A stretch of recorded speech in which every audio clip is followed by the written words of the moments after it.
Spirituality and premonition में आपका स्वागत है। हरे कृष्णा। चैनल से जुड़े सदस्यों का आभार और नए मेहमानों का स्वागत करती हूँ। अगर पहली बार चैनल देख रहे हैं तो मैं आपका शुक्रिया अदा करती हूँ। प्लीज़ मेरे चैनल को लाइक और सब्सक्राइब कीजिएगा। मुझे पूर्ण विश्वास है कि मेरी विकास यात्रा में आपका सहयोग हमेशा मेरे साथ बना रहेगा। दोस्तों, आज का ये वीडियो पूषण देवता और मकर राशि आपके सामने प्रस्तुत कर रही हूं। जब भी वेदों की बात होती है, अधिकांश लोग इंद्र, अग्नि, वरुण या सूर्य को याद करते हैं, लेकिन एक ऐसे देवता भी हैं जिनका नाम बहुत कम लिया जाता है, जबकि उनका कार्य अत्यंत रहस्यमय और गहरा है। वे हैं पूषण। ऋषियों ने पूषण को केवल एक देवता नहीं माना, वे उन्हें मार्गों का ज्ञाता, यात्रियों का रक्षक और खोई हुई आत्माओं का पथ प्रदर्शक मानते थे। यदि कोई व्यक्ति रास्ता भटक जाए, यदि कोई यात्री अंधेरे मार्ग में खो जाए, यदि किसी आत्मा को अपनी दिशा दिखाई न दे, तो वैदिक चेतना पूषण को स्मरण करती थी। Pushan guides the lost. Pushan भटके हुए को मार्ग दिखाते हैं। वे युद्ध के देवता नहीं हैं, वे विजय के देवता नहीं हैं। वे उस मौन शक्ति के प्रतीक हैं जो सही समय पर सही दिशा दिखाती है। ऋग्वैदिक वर्णनों में एक रोचक बात मिलती है। पूषण का रथ घोड़ों से नहीं बल्कि बकरों द्वारा खींचा जाता है। पहली नजर में ये साधारण बात लग सकती है, लेकिन वैदिक प्रतीकों में कुछ भी साधारण नहीं होता। बकरा उस जीव का प्रतीक है जो कठिन से कठिन पहाड़ी रास्तों पर भी अपना मार्ग खोज लेता है। वो शोर नहीं करता, पर भीड़ का अनुसरण नहीं करता। वो अपनी पगडंडी स्वयं ढूंढ लेता है। और यही पूषण देवता का कार्य है। वे केवल मार्ग नहीं जानते, बल्कि छिपे हुए मार्ग जानते हैं। अब यहीं से मकर राशि का रहस्य प्रारंभ होता है। मकर राशि का चिन्ह केवल एक समुद्री जीव नहीं है, उसके भीतर पर्वतीय बकरे की चेतना छिपी हुई है। वही बकरा जो ऊंचाइयों की ओर बढ़ता है, वही बकरा जो कठिन रास्तों से नहीं डरता, वही बकरा जो धीरे चलता है लेकिन रुकता नहीं। स्लोली बट श्योरली, धीरे धीरे लेकिन निश्चित रूप से। क्या यह संयोग है कि पूषण का वाहन भी बकरा है और मकर राशि का प्रतीक भी? शायद नहीं, क्योंकि दोनों ही एक समान संदेश देते हैं। मार्ग कठिन हो सकता है, लेकिन मंजिल असंभव नहीं। मकर राशि का स्वामी शनि है। शनि व्यक्ति को सरल रास्ता नहीं देता, वो परीक्षा देता है, प्रतीक्षा देता है, अकेलापन देता है, लेकिन उसी माध्यम से आत्मा को परिपक्व भी बनाता है। और यही पूषण भी करते हैं। शनि परीक्षा लेते हैं, पूषण दिशा देते हैं। One test, one guides. एक परीक्षा लेता है, दूसरा मार्ग दिखाता है, लेकिन दोनों का उद्देश्य एक ही है, आत्मा को उसके वास्तविक गंतव्य तक पहुंचाना। अब आते हैं उस रहस्य पर जिसके कारण पूषण का नाम और भी रोचक हो जाता है। दक्ष यज्ञ की कथा सुनिए। कहा जाता है कि जब दक्ष प्रजापति ने शिव का अपमान किया और यज्ञ में उन्हें आमंत्रित नहीं किया, तब माता सती ने अपने प्राण त्याग दिए। जब ये समाचार शिव तक पहुंचा तो उनके भीतर का मौन ज्वालामुखी फट पड़ा। उनके क्रोध से वीरभद्र प्रकट हुए और यज्ञ स्थल पर जाकर उन्होंने सब कुछ बदल दिया। उसी घटना में पूषण के दांत तोड़ दिए गए। लेकिन प्रश्न ये है, इतने शांत देवता को दंड क्यों मिला? आध्यात्मिक दृष्टि से देखें तो ये कथा केवल दांत टूटने की नहीं है, ये अहंकार टूटने की कथा है। दांत केवल भोजन नहीं चबाते, वे शक्ति, नियंत्रण और प्रभुत्व का भी प्रतीक हैं। जानवर दांत दिखाकर डराते हैं, मनुष्य शब्दों से, लेकिन पूषण, उनके दांत नहीं रहे। वाय? क्योंकि आत्मा का मार्ग जीतने से नहीं खुलता, आत्मा का मार्ग समर्पण से खुलता है। शिव का क्रोध भी सामान्य क्रोध नहीं था।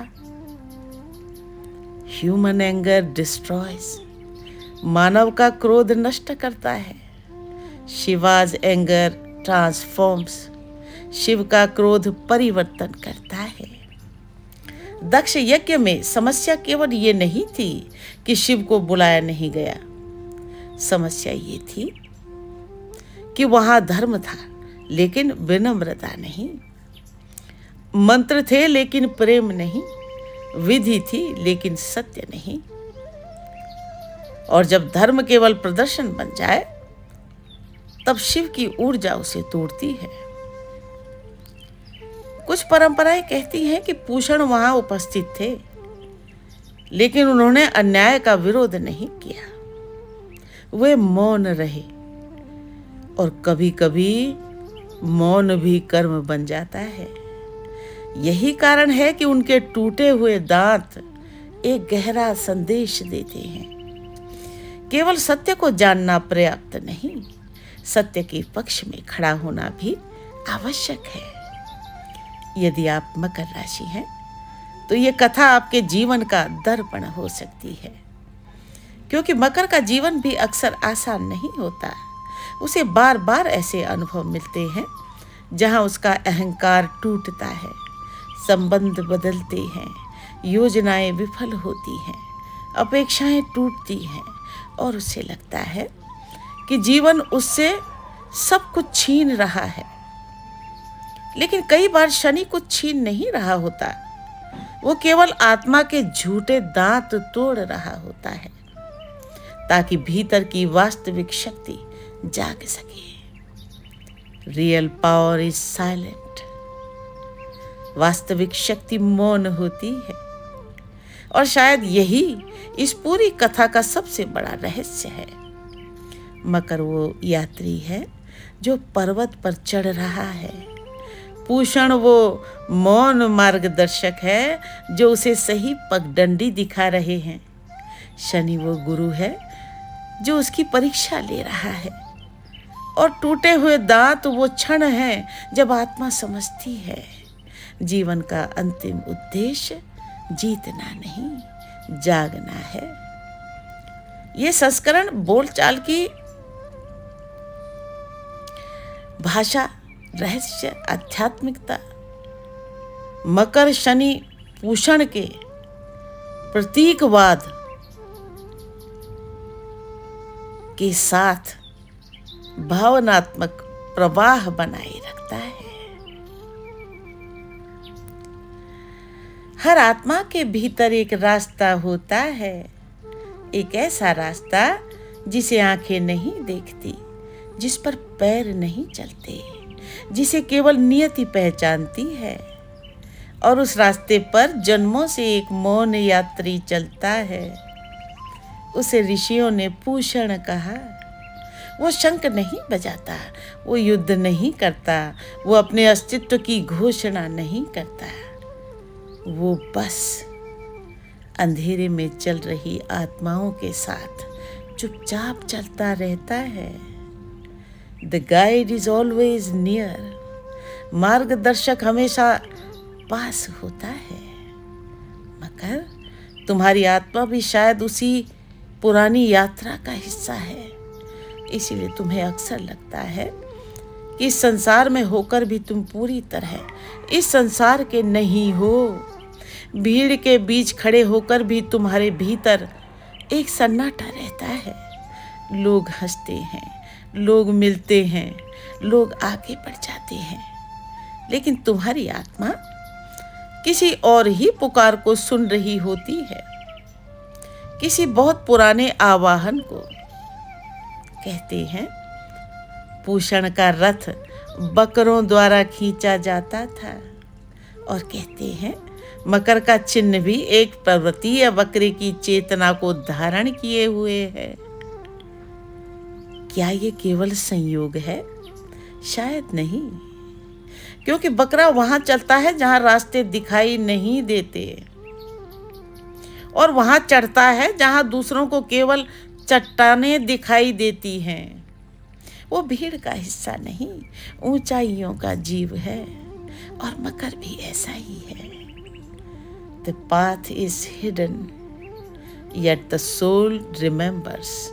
रास्ता छिपा हुआ है, लेकिन आत्मा उसे पहचानती है। मगर तुम्हारा संघर्ष केवल संसार से नहीं है, तुम्हारा संघर्ष अपने भीतर के अंधकार से भी है। तुम पर्वत पर चढ़ते हो, लेकिन उसी समय अपने भीतर के समुद्र में भी उतरते हो। यही कारण है कि मकर का चिन्ह आधा पर्वत है, आधा गहराई, आधा पृथ्वी, आधा रहस्य।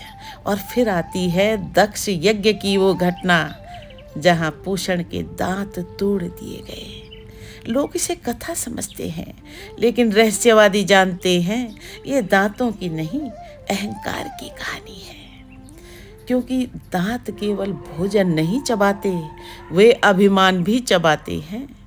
वे नियंत्रण का स्वाद भी लेते हैं, वे शक्ति का प्रदर्शन भी करते हैं, लेकिन आत्मा का मार्ग प्रदर्शन से नहीं खुलता, समर्पण से खुलता है। इसीलिए शायद पूषण के दांत टूट गए, ताकि वे शक्ति के नहीं, करुणा के प्रतीक बन सके। To guide a soul, you must first surrender your pride. आत्मा का मार्गदर्शक बनने से पहले अहंकार का समर्पण करना पड़ता है। और शायद मकर के जीवन में भी यही होता है। शनि उसके जीवन में आता है, उससे सब छीन लेता है जिसे वो अपनी शक्ति समझ रहा था।